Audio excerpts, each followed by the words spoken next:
Assalamualaikum warahmatullahi wabarakatuh. Perkenalkan, nama saya Nurul Hidayah, NIM 0614 12 81 92 40 69. Di video kali ini saya akan menampilkan rancangan penyelenggaraan PAUD yang berpedoman pada kurikulum 2013. TK yang saya buat yaitu TK Alif Ayani dengan logo seperti ini. Nah, untuk nama TK dan juga logo itu mempunyai makna. Kita ke nama TK dulu ya. Nah, nama TK Alif Ayani, Alif itu sendiri bermakna berpengetahuan luas dan juga jenius. Sedangkan Ayani yang bermakna sopan dan juga rendah hati. Jadi, saya berharap melalui TK Alif Ayani ini anak mempunyai pengetahuan yang luas dan juga jenius.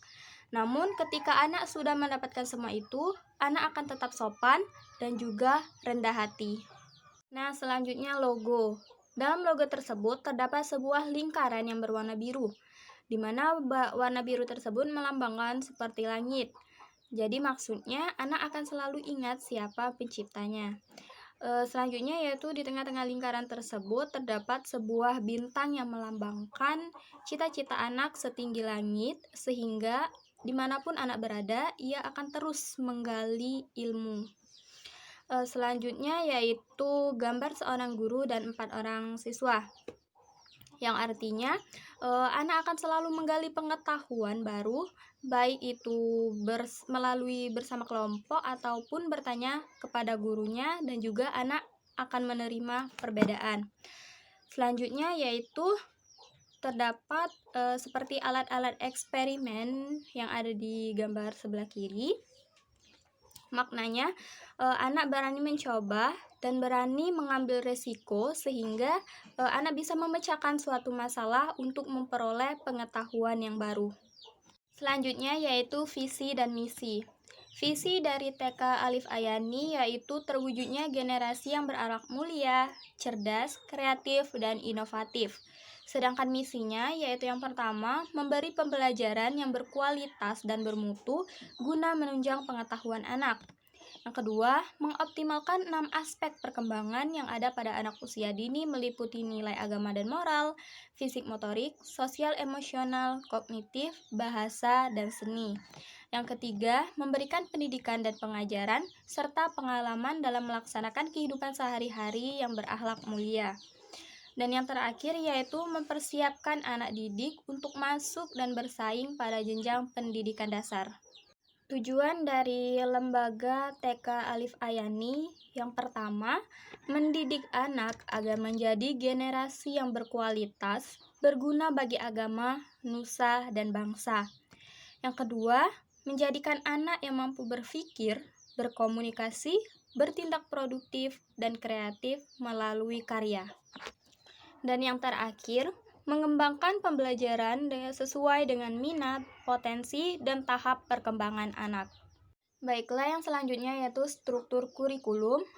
Pada TK Alif Ayani menggunakan kurikulum 2013 sesuai dengan standar tingkat pencapaian perkembangan atau STTP yang mencangkup 6 aspek perkembangan anak, meliputi nilai agama dan moral, yaitu anak mengenal agama yang dianutnya, mengerjakan ibadah, dan juga bertoleransi. Yang kedua, fisik motorik, meliputi motorik kasar dan juga motorik halus. Ketiga, sosial emosional, meliputi rasa tanggung jawab untuk diri dan orang lain, serta kesadaran diri. Yang keempat, kognitif, meliputi belajar dan pemecahan masalah, berpikir logis, dan berpikir simbolik. Kelima, bahasa, meliputi kemampuan dalam mengekspresikan atau mengkomunikasikan bahasa. 6. Seni, meliputi mengeksplorasi dan mengekspresikan diri, berimajinasi dengan gerakan dan beragam bidang seni lainnya. Selanjutnya yaitu kompetensi inti dan kompetensi dasar. KI 1, menerima ajaran agama yang dianutnya. Kompetensi dasarnya 1.1, mempercayai adanya Tuhan melalui ciptaannya. 1.2, menghargai diri sendiri, orang lain, dan lingkungan sekitar sebagai rasa syukur kepada Tuhan. KI 2 memiliki perilaku hidup sehat, rasa ingin tahu, kreatif dan estetis, percaya diri, disiplin, mandiri, peduli, mampu menghargai dan bertoleransi kepada orang lain, mampu menyesuaikan diri, jujur, rendah hati dan santun dalam berinteraksi dengan keluarga, pendidik maupun teman.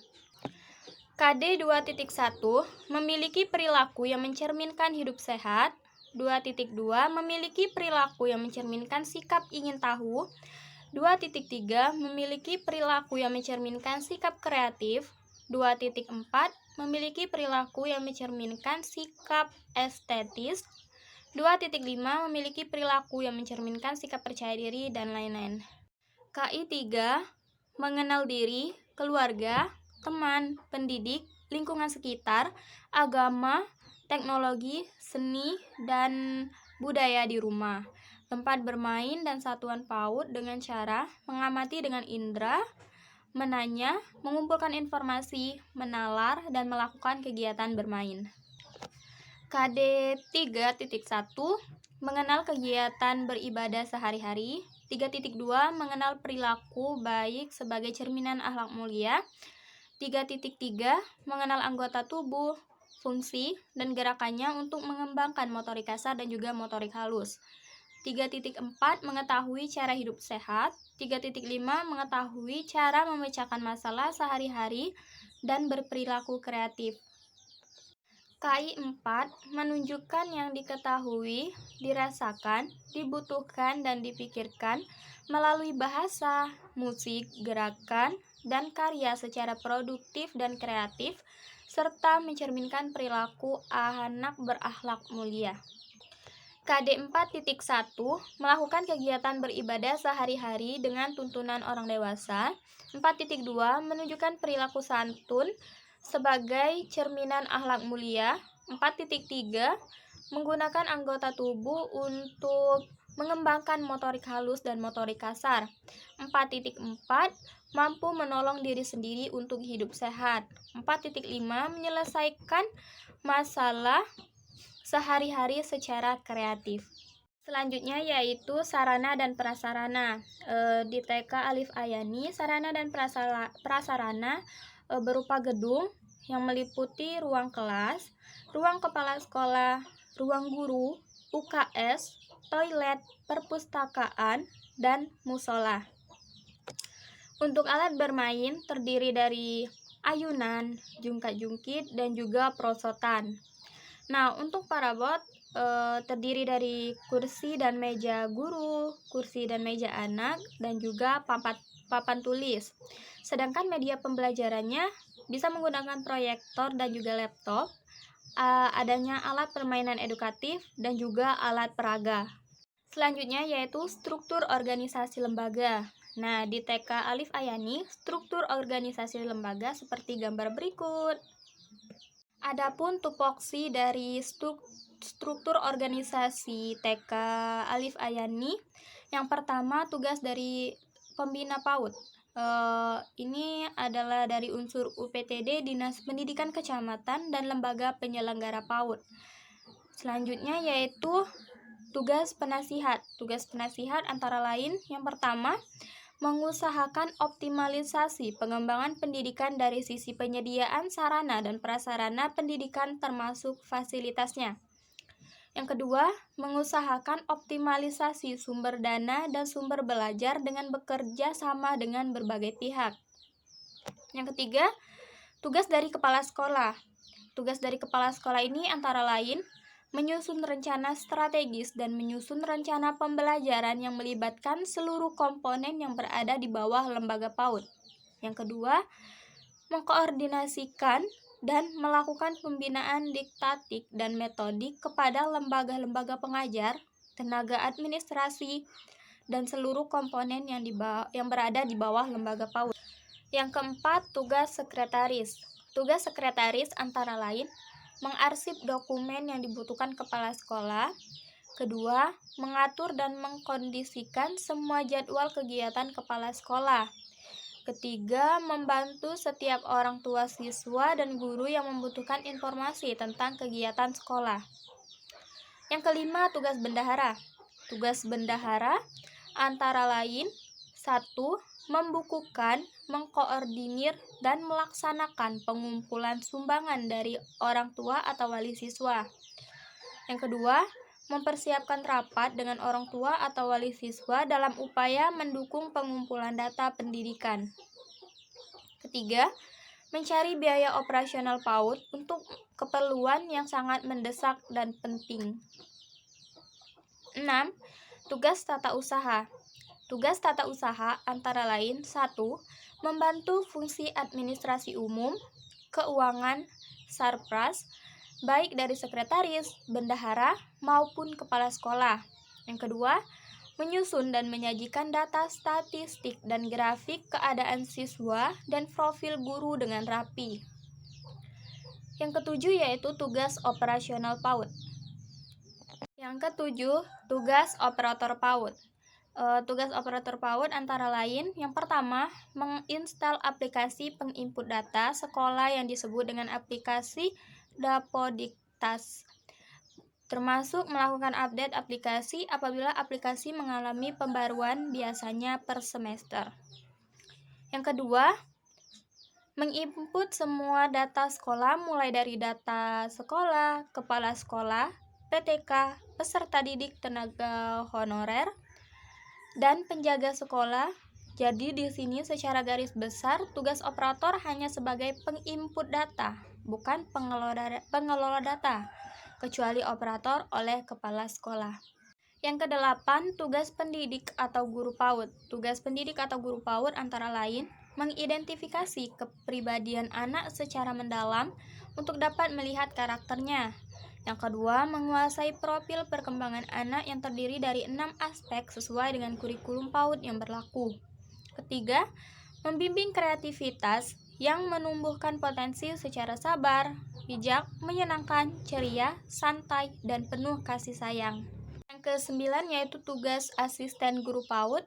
Tugas asisten guru PAUD ini antara lain: yang pertama, membantu mempersiapkan ruangan dan juga alat-alat dan media belajar anak, baik di dalam maupun di luar kelas. Kedua, membantu guru PAUD secara langsung kegiatan belajar mengajar.